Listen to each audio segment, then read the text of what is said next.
Gideon and Gerbai and all those who are here, I hope you'll forgive me if I start by what matters most. This is a moment to show leadership, and all of you have shown it. So at this event, there is no high table. In fact, there are no barriers between us. I give thanks to God for Nigeria, for Nigerians, and for all of you here today.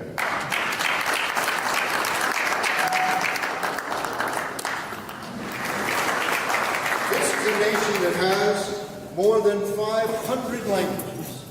It has people who are as diverse as any other place on the face of the earth. In fact, as you can see from the hand I just shook, it has people who come from every place on earth. What God has joined together in Nigeria, let no woman or man tear asunder.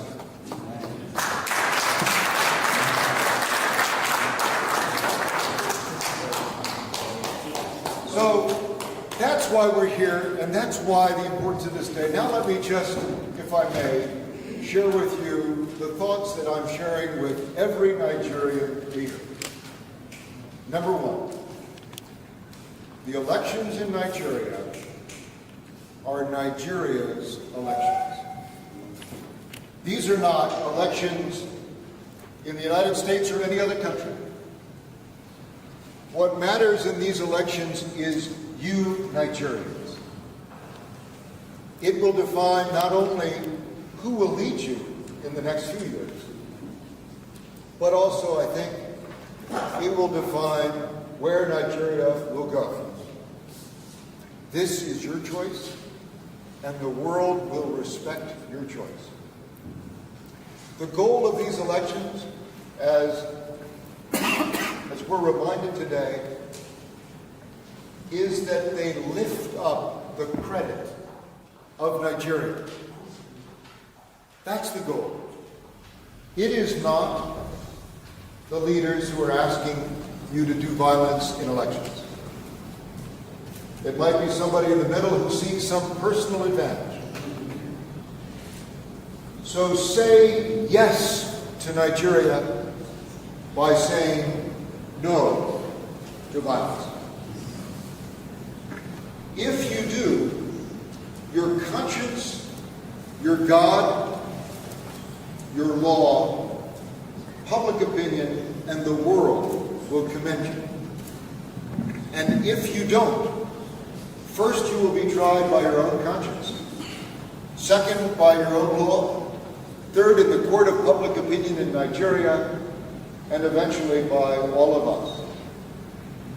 But what truly matters in this is not what people outside think of these elections. It's what you think. It's whether you give them credit. Now let me just say the other three things that I say. First, it is not only in life what you do, but what you say that changes the world. I could stand here before you by my physical presence in Jos and Plateau State on the eve of your elections, and you would know why I'm here. But without saying or writing words, you cannot know exactly what I think. So the first thing that all of us can do this Friday, this Sunday, and every day is for the words of our mouth and the meditation of our hearts to result in words and actions that do good in God's sight. The second thing is, it is not enough for us to speak. We have got to inspire love and nonviolence. We've got to go to these young people who maybe seek a job for a day and are enlisted in some cause, and say to them, instead of taking that piece of silver today, take this piece of gold for the rest of your life.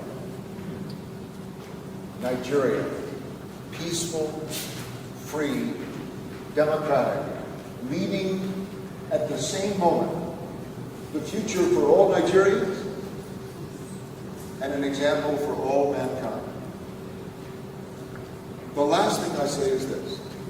Over the course of the last few years, Nigeria has been an extraordinary leader for freedom in the world. This follows in the presence of a general and the police, many years of Nigeria's leadership in international peacekeeping organizations.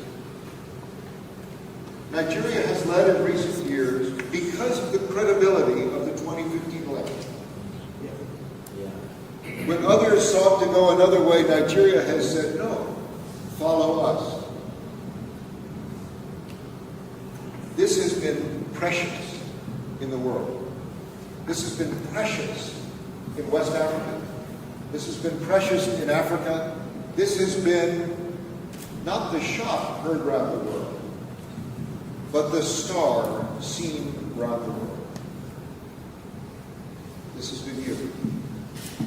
Now, I stand in a place that God made a plateau, a flat place at high elevation. Nobody knows how to grow things better than the farmers and those livestock men of this plateau. Great milk, great fruit, great vegetables, great grain, great human beings. Plateau is itself a place where people come together from all parts of Nigeria and always have. It's a place, it has been a place of peace and of reflection. Nigeria as a whole will be that place with the leadership of Nigeria, and the entire world will be the better for it.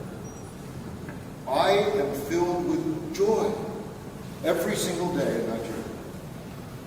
What I tell my friends outside is that I love Nigeria because the quality of the Nigerian people, your energy, your souls, your inspiration, are fully equal to your challenges. It's almost as if God blessed Nigeria so much and then challenged her so much because he was saying, okay, now, what will you do with your blessing? Over the course of these next few days, you have a chance, not just to vote on the 16th and again on the 2nd, but to open the door to the future of all Nigerians and all mankind, to a better time, thanks to your leadership and that of every citizen of Nigeria. Is there a secret in your country that leads to that maybe when people lose the election, they still accept it and move on? What is it that is lacking that will make all this resolution? Look at all these senior people here, professors, elderly people, senior parents, they come, they make a decision, and their constituency still goes out on the street with margins. That's the worrisome part to me, sir. Okay, Ambassador. Thank you. So, the first question and the last question come together. The first question is, how do we stop the violence? The last question is, how do we accept? The middle question was, when can the program of peacemaking stop? And then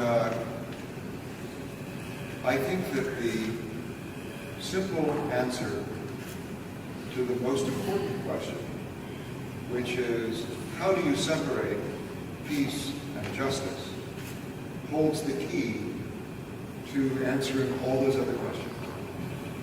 There is no separation between peace and justice.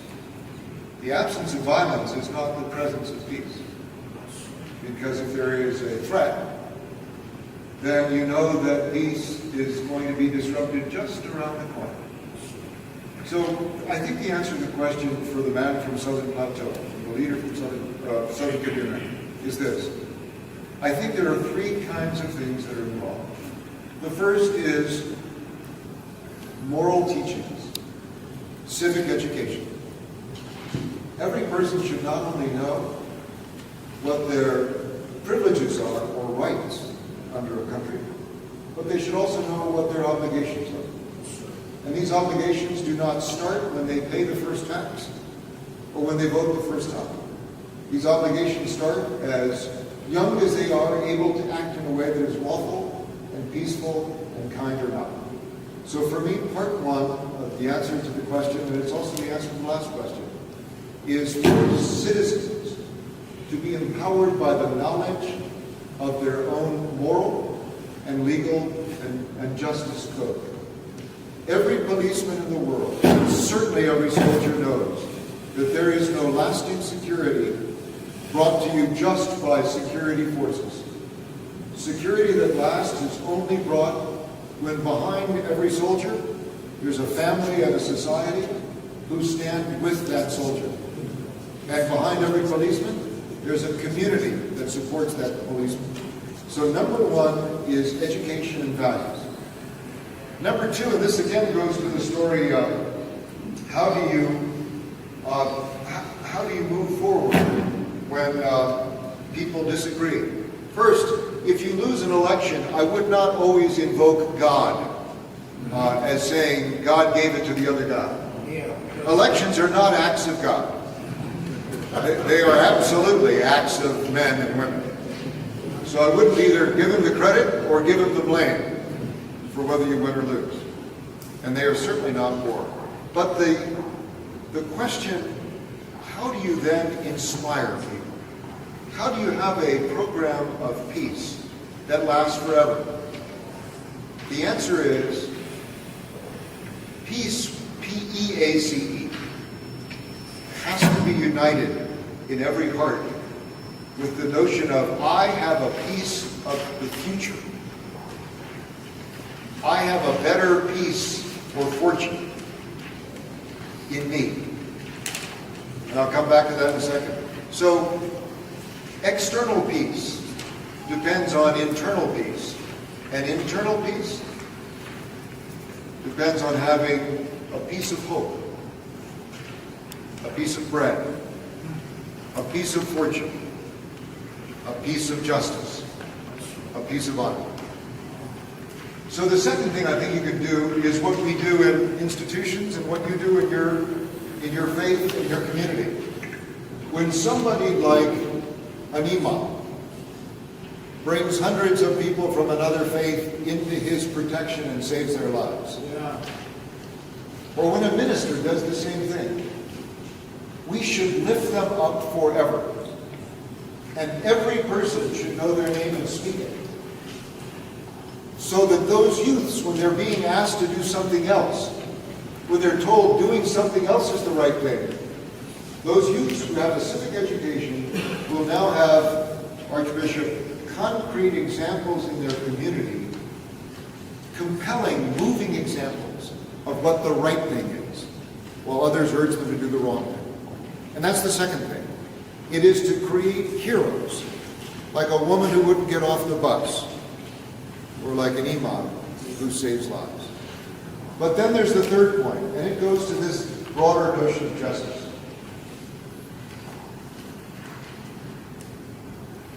I don't know how you'll answer this question, but I'll ask it, because I'm a diplomat and not a lawyer.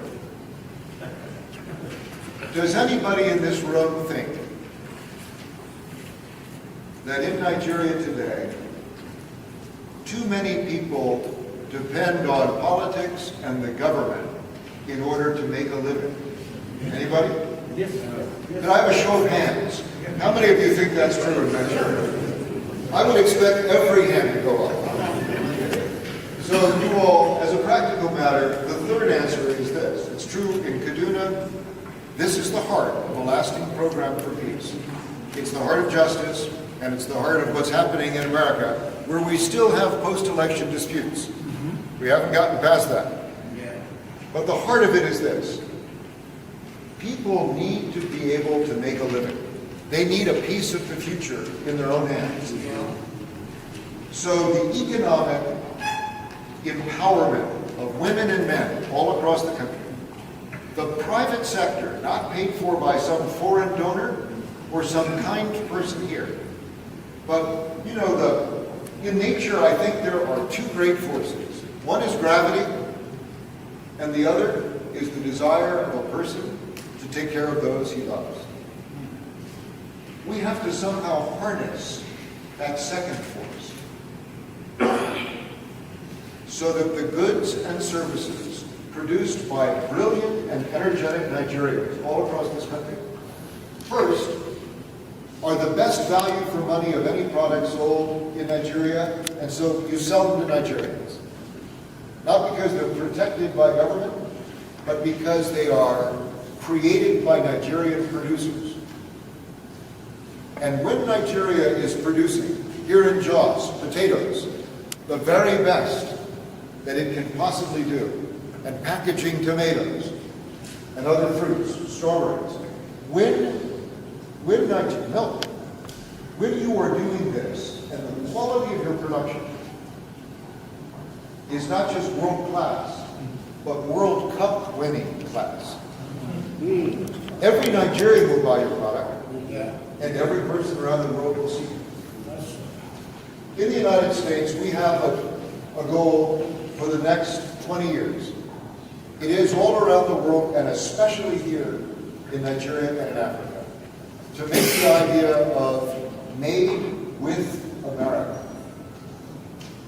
prosper for both. Not just made in or made from. I urge Nigerians to think the same. Made with Nigeria. Because the core of my point is that a future made with Nigeria will be a better future for the whole world. So, three things. Civic education, number one. Celebrate role models of success with that education, number two. And create just economic opportunities that don't depend on government handout, government contracts, government elections, but depend on what people can grow and produce themselves. Number three. On justice, make sure that people are allowed to enjoy the lawful benefits of their work. From that great goodness will flow. For peacekeeping programs going forward, the bottom line is the very best peacekeeping going forward is to give people a piece of the action because of the work that they've done, not because of the way they compete in elections. And then also to do that justly. It's to harness the real power of people in the private sector.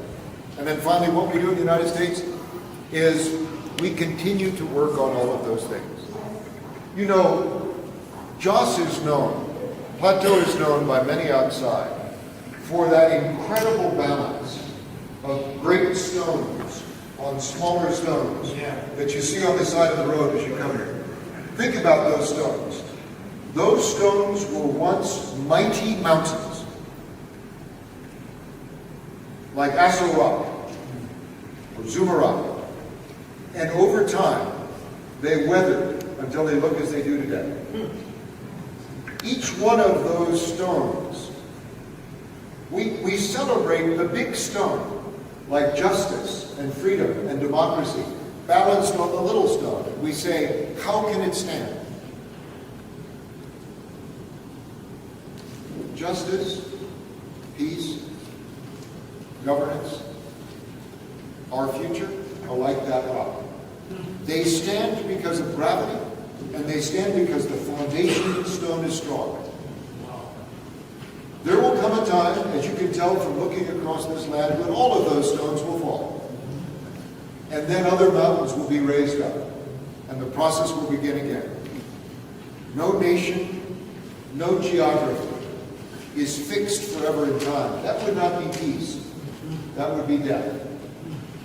But it requires the work of every hand, in every land, at every moment, to hold up that stone so that it can be seen. The thing that really amazes me about this place, Nigerians, I don't think you know how wonderful you are, or how much you mean for all of us. I'm not sure you do. But all over the world, for all time, people have erected monuments reaching to the sky. They've piled stones on top of stones, as if to point the way. Here, the stones are already there. God set them. It's up to you to keep.